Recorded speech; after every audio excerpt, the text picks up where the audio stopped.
BNP স্থায়ী কমিটির সদস্য সালাউদ্দিন আহমেদ কথা বলছেন, আমরা সরাসরি সেখানে চলে যাচ্ছি। এই সমস্ত বিষয়ে আপনারা আমাদের মতামত চেয়েছেন, আমরা দিয়েছি।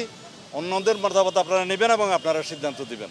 আমাদের কাছে গুরুত্বপূর্ণ হলো ছাত্র জনতার এই গণ অভ্যুত্থানের মধ্য দিয়ে সমগ্র দেশ জনগণ একটি সুন্দর গণতান্ত্রিক রাষ্ট্র হিসেবে বাংলাদেশকে গড়ে তুলতে চায়।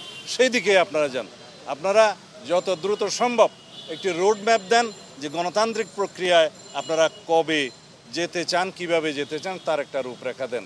শিয়া বাটার ও ভিটামিন ই সমৃদ্ধ lily glam beauty soap. Lily, always beautiful. তাড়াহুড়োর আমাদের প্রয়োজন নেই।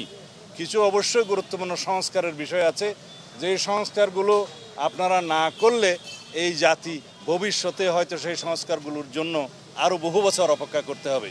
সুতরাং গণতান্ত্রিক সংস্কার, রাষ্ট্রীয় কাঠামোগুলোর সংস্কার, গণতান্ত্রিক প্রতিষ্ঠানগুলো আবার বিনির্মাণ করা, সাংবিধানিক সংস্কার এবং গণতান্ত্রিক প্রতিষ্ঠানগুলো দাঁড়িয়ে গেলে ভবিষ্যতে আমাদের এই প্রজন্মকে, আমাদের পরের প্রজন্মকে এগুলো নিয়ে আর কোনোদিন সংগ্রাম করতে হবে না। সেই হিসাবে আপনারা সিদ্ধান্ত গ্রহণ করবেন।